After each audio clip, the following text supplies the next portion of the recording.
Bonjour à tous. Aujourd'hui, je vais vous présenter la narration. Vous allez me dire, la narration, qu'est-ce que c'est? Eh bien, la narration est un récit détaillé, mais également la structure générale constituant l'intrigue. C'est une pratique universelle qui permet de raconter une histoire. Et vous allez sûrement également me demander, quel est son rôle dans ce cas? Eh bien, je dirais qu'il a trois rôles principaux. Il en a plusieurs, mais voici les principaux. Alors, au départ, en premier lieu, il permet de transmettre un message. Prenons comme exemple Jean de La Fontaine, le corbeau et le renard. Le corbeau se fait charmer par les mots doux du renard et lorsqu'il veut faire entendre sa belle voix, il lâche le fromage et le renard s'en saisit et lui dit que apprenez que tout flatteur vit aux dépens de celui qui l'écoute. Dans ce message qu'il veut transmettre, eh bien, nous pouvons voir que se fier à n'importe qui n'est pas forcément bon pour soi. Il permet également d'inculquer des valeurs. Prenons comme exemple Siegfried contre Fafnir. Siegfried qui, lorsqu'il doit défendre son peuple de la menace de Fafnir, se dresse contre lui, tel un valeureux chevalier qui défend sa nation. Nous pouvons également voir que Siegfried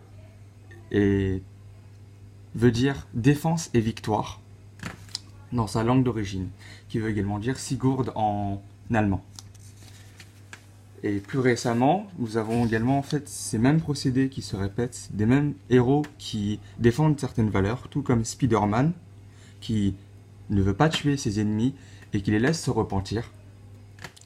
Ou bien dans la culture japonaise, plus récemment dans le manga, Sun Kenrock et Kitano Ken qui souhaite devenir fort à tel point que personne ne puisse souffrir et qui puisse défendre tout le monde. Voici pour les valeurs. Nous avons également un dernier rôle qui est très important, celui d'informer et de divertir. Depuis les temps anciens, les personnes écoutent les poètes raconter et narrer les histoires afin de connaître les valeurs et les messages que veut faire passer ce poète en question. Plus récemment, nous avons également les cinémas qui, eux, diffusent un film pour permettre de également raconter cette histoire. Elle permet de simuler plusieurs émotions telles que la tristesse, ou encore le fait de faire rêver les enfants, les plus jeunes, ou encore d'instruire les personnes ou de les amuser et de faire découvrir de nouvelles choses. Nous passons également aux différents supports, car tout n'est pas forcément sur un même et unique support. Nous allons commencer par la colonne de Trajan, qui est une colonne faite en bas-relief, qui a été construite en 113 après Jésus-Christ. C'est très tôt dans l'histoire. Nous pouvons également voir que on peut tourner autour en fait de cette colonne pour suivre l'histoire en question, car une seule et unique scène, plusieurs scènes se déroulent mais autour de cette colonne. Et les bas-reliefs sont utilisés, c'est donc la sculpture. C'est également le début de la propagande, car l'histoire est écrite par les victorieux. Nous avons également à l'oral. On va commencer par, prenons comme exemple, le plus célèbre Aède, poète de tous les temps, Homère, qui est le créateur de l'Iliade et l'Odyssée. Alors autrefois, il n'y avait pas du tout de moyen de raconter une histoire sur papier, alors tout se transmettait à l'oral. C'est donc pour cela que l'Iliade et l'Odyssée sont encore des histoires qui restent encore présents de nos jours, car ils ont été transmis de génération en génération. Avec l'apparition du papier, nous avons pu également voir qu'il y a les livres avec les contes, avec des images et une histoire qui peut être racontée, qui peut être transmise également de main en main, ou encore les planches de BD plus récemment, qui racontent également une histoire mais de façon différente. Mais on va revenir à ce point-là dans les prochains supports. Nous avons également la peinture, et prenons comme exemple également les peintures antiques.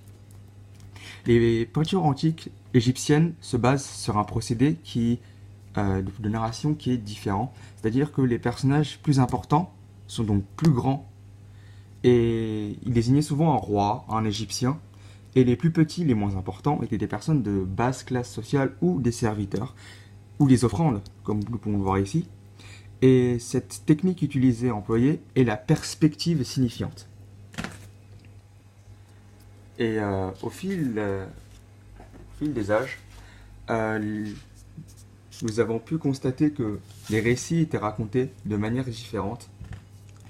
À la différence des films et la littérature, elles pouvaient raconter une seule scène et donc faire apparaître plusieurs événements dans une seule scène. Il y a donc plusieurs stratégies narratives pour raconter une histoire. Voici les différents types. La scène unique, qui est, prenons comme exemple, les amphores grecs, où sur un vase, il n'y a qu'une seule scène et où cette seule scène prend toute la place du vase. Ici, nous pouvons voir Hercule qui se bat avec le lion de Némée dans les 12 travaux d'Hercule. Hercule qui est un héros grec, un des plus importants d'ailleurs de la mythologie grecque. Et Némée prend autant de place que le héros pour montrer l'imposance et la puissance de l'adversaire. Nous avons également les récits continus et les panoramiques. Prenons comme exemple la tapisserie de Bayeux, qui a été la technique, c'est la broderie, et qui a été conçue au XIe siècle après Jésus-Christ. Et nous pouvons voir en fait les événements qui se déroulent sur une tapisserie de plus de 70 mètres de long et qui raconte la guerre de Guillaume contre son rival. Et nous pouvons suivre que l'histoire est nettement davantage pour le victorieux. Nous avons également les scènes multiples qui, sur une seule et même scène, nous avons plusieurs événements qui se déroulent en parallèle et plusieurs personnages qui peuvent apparaître sur ce même plan. Voici ici un épisode biblique de l'évangile selon Matthieu. Nous pouvons voir ici que les taxes sont demandées auprès de Jésus et Jésus envoie Pierre pêcher, juste ici. Pierre pêcher et dans le poisson qu'il pêche, il découvre en fait la monnaie suffisante pour payer en fait le demandeur de taxes. Et là en fait Pierre apparaît dans les deux endroits différents. Ça peut perturber au départ le spectateur, mais on s'y fait assez rapidement. Et voici pourquoi est-ce que c'est une scène multiple et une unité de lieu. Nous allons conclure avec le dernier procédé narratif, qui est le cadre successif.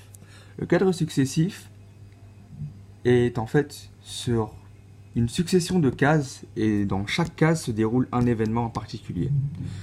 Ces procédés-là sont plus récents, et elles permettent de raconter une histoire tout en décrivant en fait une certaine chronologie au niveau de l'image visuelle.